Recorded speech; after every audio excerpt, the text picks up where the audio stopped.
Good morning. This is the Great Basin Fire Potential Briefing for Sunday, September 17th on the impact map. Just a few isolated showers across the far western and eastern areas on Sunday. Most areas just dry and seasonable.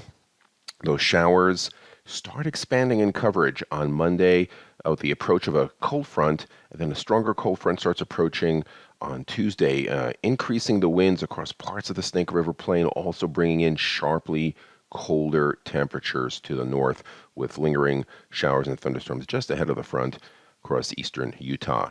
Not much on the lightning or precip front. New starts, just a couple small ones, so initial attack is light.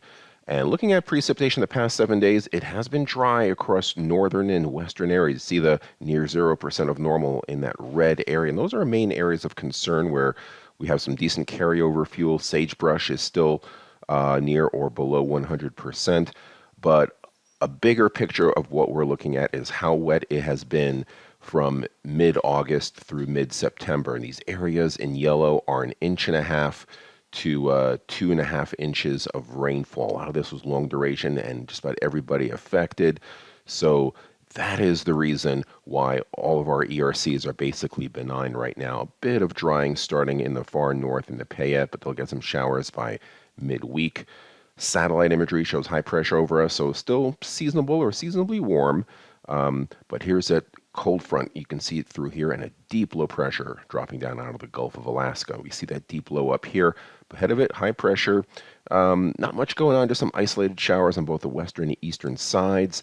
Humidity, driest, low to mid-teens across parts of Nevada and Idaho.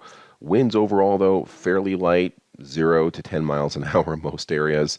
Now, for Monday, as that front approaches, you'll see some showers, clouds enhancing here areas in the green along the Idaho, Nevada, and Utah borders, also across the Sierra and through here.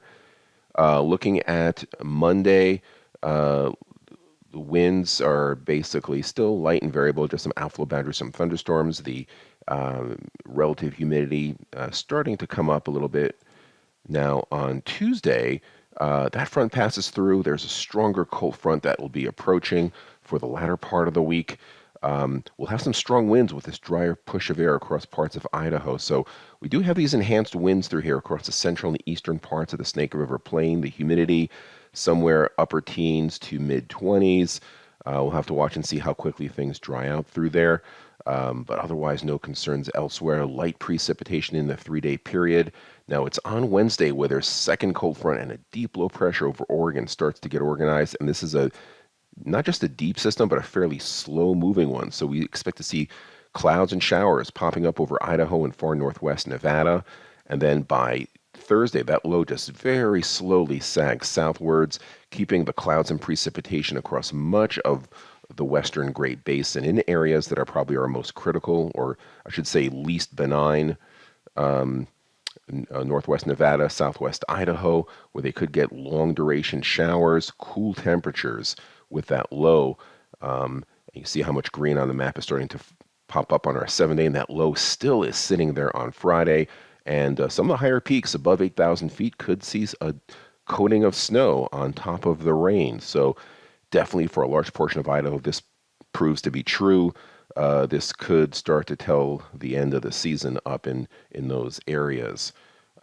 As we go into Saturday, we see that, basically 7 days from now, high pressure builds in, that low finally pivots into the upper plains, but a much deeper winter-like system starts dropping down out of the Gulf of Alaska. And this could be a major precipitation producer for many areas by the middle of next week, if things pan out, also tapping some subtropical moisture coming in from the south.